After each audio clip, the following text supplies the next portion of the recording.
नमस्कार. 11:30च्या बातमीपत्रात मी शैलेश पेठे आपलं स्वागत करतो. सुरुवातीला एक नजर ठळक बातम्यांवर. पंतप्रधान नरेंद्र मोदी आज राज्य आणि केंद्रशासित प्रदेशांच्या मुख्य सचिवांची दिल्लीत करणार चर्चा. सामाजिक आर्थिक मुद्द्यांचा समावेश.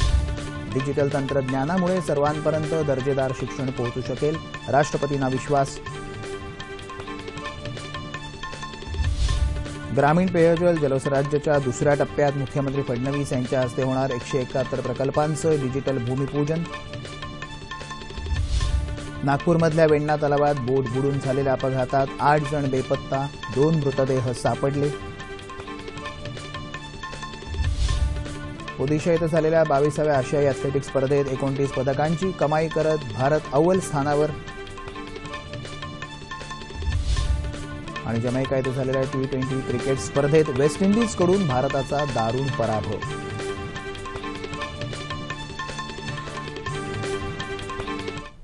पाहूया सविस्तर वृत्त.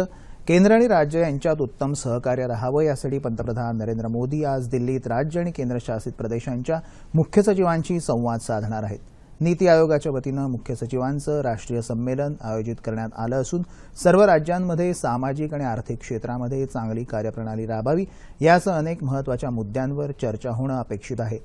या संमेलनाला 30 राज्य आणि केंद्रशासित प्रदेशांचे सचिव उपस्थित राहतील. तसंच आरोग्य, नियोजन, वित्त, उद्योग आणि कृषी या विभागाचे सचिवही हजेरी लावणार आहेत.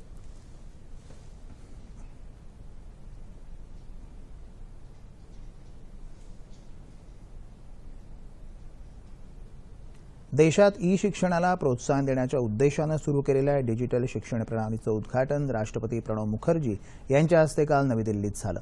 या प्रणालीद्वारे स्वयंप्रभा आणि राष्ट्रीय शिक्षण संकलन या उपक्रमाअंतर्गत डिजिटल शिक्षणाची नवी दालनं विद्यार्थ्यांसाठी आता खुली झाली आहेत.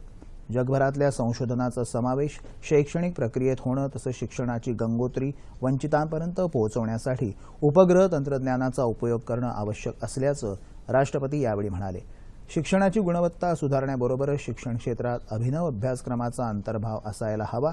मात्र विद्यार्थ्यांना मातृभाषेतून शिक्षण देणंच हितकारक आहे असं मत त्यांनी व्यक्त केलं. मनुष्यबळ विकास मंत्री प्रकाश जावडेकर यावेळी उपस्थित होते.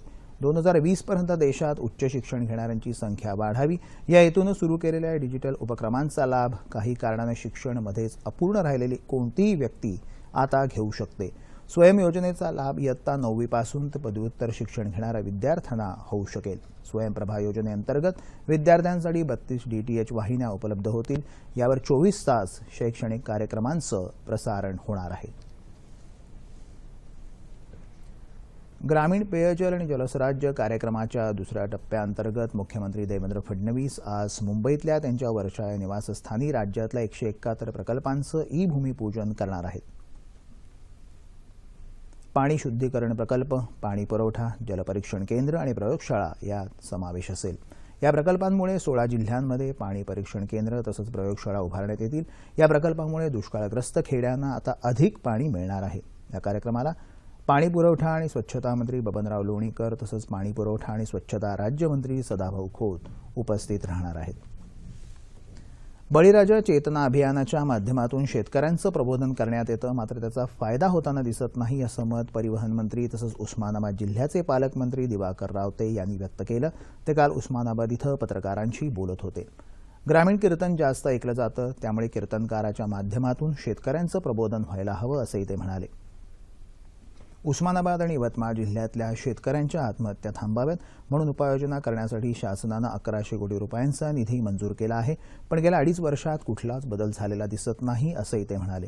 2 दिवसांच्या उस्मानाबाद दौऱ्यावर असलेल्या रावते यांनी काल दिवसभर तालुक्यातल्या काही गावांना भेटी देऊन पाऊस पाण्याचाही आढावा घेतला.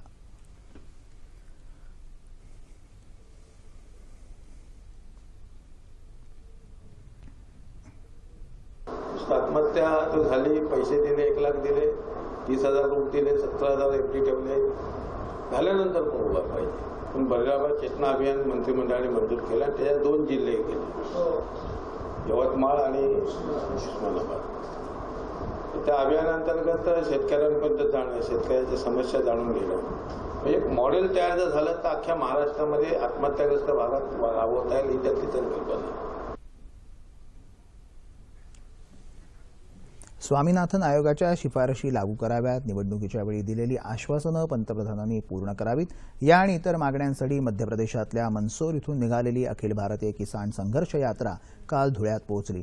सरकारच्या चुकीच्या आयात निर्यात धोरणामुळे कांदा डाळ उत्पादक शेतकऱ्यांचं नुकसान झालं असून जीवनावश्यक वस्तू अधिनियम कायद्याअंतर्गत शेतकऱ्यांना किमान उत्पादन खर्चाच्या 1.5 हमीभाव मिळावा अशी अपेक्षा स्वाभिमानी शेतकरी संघटनेचे नेते खासदार राजू शेट्टी यांनी व्यक्त केली.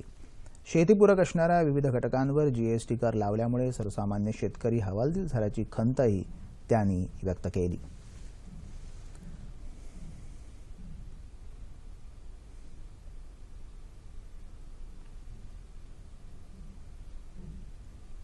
मच्छीमारांचे प्रश्न आणि सरकारचं धोरण या विषयावर काल नागपुरात एकदिवसीय मत्स्य गोलमेज परिषदेचं आयोजन करण्यात आलं होतं.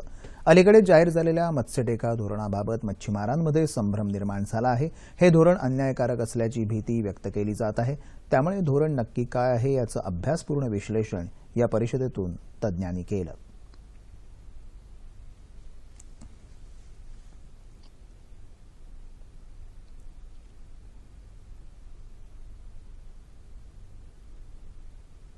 सरकारने जे ठेका धोरण जाहीर केलेलं आहे आणि ज्या ठेका रकमा जाहीर केलेल्या आहेत त्याच्यामध्ये 6 पटीनं रकमा वाढलेल्या आहेत.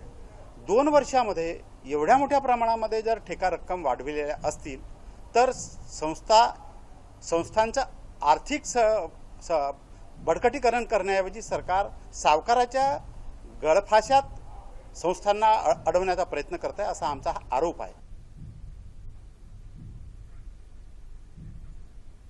लोकशाहीचा चौथा स्तंभ मजबूत करायचा असेल तर चांगला सामाजिक आणि राजकीय दृष्टिकोन हवा. जिल्ह्याच्या कारभारी यांचा इतिहास पुढील पिढीला कळला पाहिजे असं मत ज्येष्ठ समाजसेवक अण्णा हजारे यांनी व्यक्त केलं. कारभारी अहमदनगर जिल्ह्याचे या बाळ बोठे लिखित पुस्तकाच्या प्रकाशनाच्या वेळी ते काल अहमदनगर इथं बोलत होते. सर्व क्षेत्रात प्रशिक्षण घेता येतं, मात्र कारभारी निर्माण करण्याचं प्रशिक्षण कुठेच नाही असंही ते म्हणाले. आदर्श गावचे सरपंच पोपटराव पवार, विरोधी पक्षनेते राधाकृष्ण विखे पाटील आणि इतर मान्यवर यावेळी उपस्थित होते.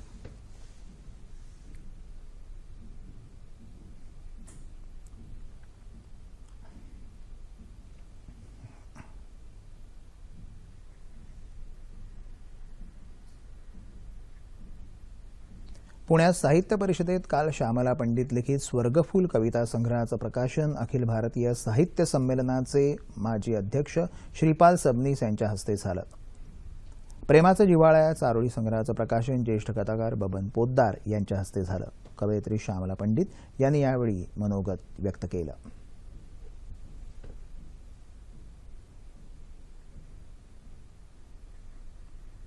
पंधराव्या आंतरराष्ट्रीय जावा दिनाच्या निमित्तानं नाशिकमध्ये काल अँटिक जावा प्रेमी संमेलन आयोजित करण्यात आलं होतं. 100हून अधिक जावा आणि येसदी मोटरसायकल मालकांनी या संमेलनात भाग घेतला. 55 वर्षांहून जुन्या मोटरसायकली यावेळी बघायला मिळाल्या. 1960 पूर्वी या गाड्या झेकोस्लोवाकियातून आयात होत असून त्यानंतर त्यांचं उत्पादन भारतातही होऊ लागलं. अनेक जणांनी ही जुनी वाहनं आपुलकीनं जपल्याचं कालच्या संमेलनात आढळून आलं.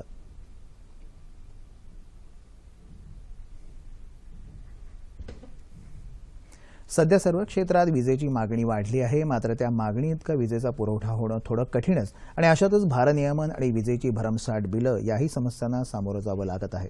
मात्र ब्लाइंड रिलीफ असोसिएशननं त्यांच्या शाळेच्या छतावर सौर पॅनल बसवून या समस्यांवर तोडगा काढला आहे.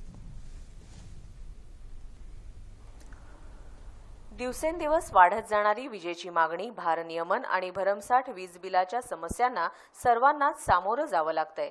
मात्र यावर उपाय म्हणून नागपुरातल्या ब्लाइंड रिलीफ असोसिएशनच्या मुंडले इंग्लिश मीडियम शाळेनं छतावर सौर ऊर्जेचं पॅनल बसवून वीज निर्मितीला सुरुवात केली.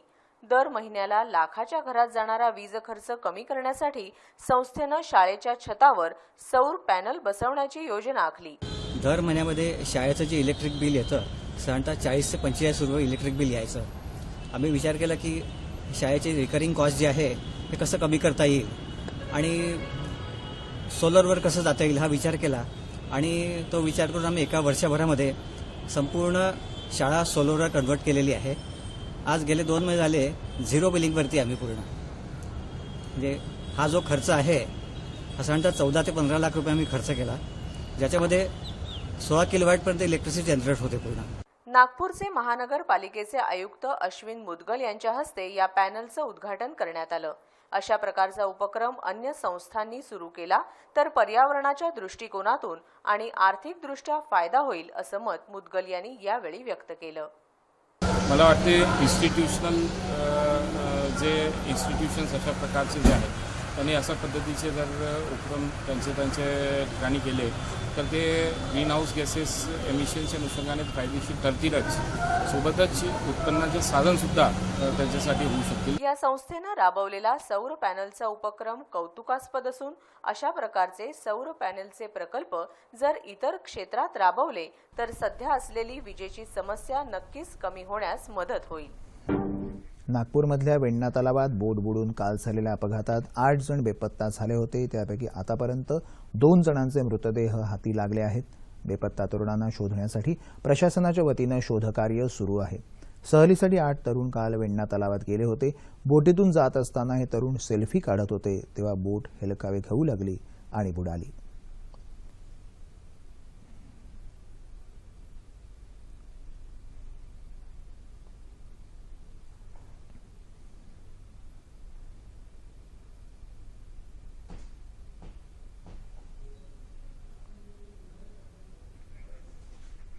वायुदलाचे वैमानिक फ्लाईट इंजिनियर शहीद राजेंद्र गुजर यांच्या पार्थिवावर मूळ गावी पालवणी इथं लष्करी इतमामात आज अंत्यसंस्कार करण्यात येणार आहेत. आसाममध्ये आलेल्या प्रलयंकारी पावसानं उद्भवलेल्या पूरस्थितीत मदत कार्यासाठी गेलेल्या गुजर यांचं हेलिकॉप्टर कोसळून त्यात ते शहीद झाले. राजेंद्र गुजर यांनी पूर्ण भूस्खलनात अडकलेल्या 169 जणांना जीवदान दिलं होतं.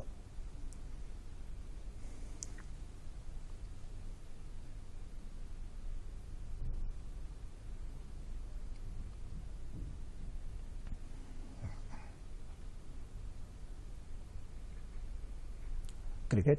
जमैका इथं झालेल्या T20 क्रिकेट स्पर्धेत वेस्ट इंडिजकडून भारताला काल दारुण पराभव पत्करावा लागला. वेस्ट इंडिजनं नाणेफेक जिंकून प्रथम क्षेत्ररक्षणाचा निर्णय घेतला. फलंदाजी करताना चांगली सुरुवात झाल्यानंतर भारताला 2 धक्के बसले. कर्णधार विराट कोहली आणि शिखर धवन लागोपाठ बाद झाल्यावर ऋषभ पंत आणि दिनेश कार्तिकनं भागीदारी करत भारतीय संघाला धावसंख्येची 100 गाठून दिली. कार्तिकनं 48 धावा ठोकल्या. यात 5 चौकार आणि 3 उत्तुंग षटकारांचाही समावेश आहे. भारतानं 6 बाद 190 धावा करून विंडीजसमोर 191 धावांचं आव्हान ठेवलं. लुईसनं केवळ 62 चेंडूत 125 धावा फटकावल्या. त्याला हिजग्रेलनं 18 तर सॅम्युअल्सनं 36 धावा करून मोलाची साथ दिली आणि केवळ एका गड्याच्या मोबदल्यात विंडीजनं भारताचं आव्हान सहजच पार केलं. ओदिशा इथं झालेल्या 22व्या आशियाई अथलेटिक्स स्पर्धेत भारतानं 29 पदकांची कमाई केली. स्पर्धेच्या इतिहासात पहिल्यांदाच भारतानं अव्वल स्थान पटकावलं आहे. काल अर्चना यादव हिनं 800 मीटर्सची शर्यत जिंकून सुवर्णपदक पटकावलं. पुरुष गटात 5000 मीटर्सच्या शर्यतीत सुवर्णपदक मिळवणाऱ्या भारताच्या जी लक्ष्मणन यानं काल 10,000 मीटर्सची शर्यतही जिंकून सुवर्णपदकाची कमाई केली. 400 मीटर्सच्या रिले स्पर्धेतही भारताला सुवर्णपदक मिळालं. या स्पर्धेत भारतानं 12 सुवर्णपदकं, 5 रजतपदकं आणि 12 कांस्य पदकं मिळवली आहेत. पदकांच्या कमाईत भारत पहिल्या, चीन दुसऱ्या तर कझाकिस्तान 3ऱ्या क्रमांकावर राहिला. हवामान. राज्यात येत्या 24 तासात कोकणात बहुतांश ठिकाणी, मध्य महाराष्ट्र, मराठवाडा आणि विदर्भात काही ठिकाणी पाऊस पडेल तर याच काळात कोकणात मुसळधार पावसाची शक्यता हवामानशास्त्र विभागानं वर्तवली आहे. ठळक बातम्या पुन्हा एकदा. पंतप्रधान नरेंद्र मोदी आज राज्य आणि केंद्रशासित प्रदेशांच्या मुख्य सचिवांची दिल्लीत करणार चर्चा. सामाजिक आर्थिक मुद्द्यांचा समावेश. डिजिटल तंत्रज्ञानामुळे सर्वांपर्यंत दर्जेदार शिक्षण पोहोचू शकेल, राष्ट्रपतींना विश्वास. ग्रामीण पेयजल जलस्वराज्याच्या 2ऱ्या टप्प्यात मुख्यमंत्री फडणवीस यांच्या हस्ते होणार 171 प्रकल्पांचं डिजिटल भूमिपूजन. नागपूरमधल्या वेण्णा तलावात बोट बुडून झालेल्या अपघातात 8 जण बेपत्ता, 2 मृतदेह सापडले. ओदिशा इथं झालेल्या 22व्या आशियाई अथलेटिक्स स्पर्धेत 29 पदकांची कमाई करत भारत अव्वल स्थानावर. आणि जमैका इथं झालेल्या T20 क्रिकेट स्पर्धेत वेस्ट इंडिजकडून याबरोबरच हे बातमीपत्र संपलं. पुन्हा भेटूया दुपारी 2:30 वाजता आपल्या सह्याद्री वाहिनीवर. नमस्कार.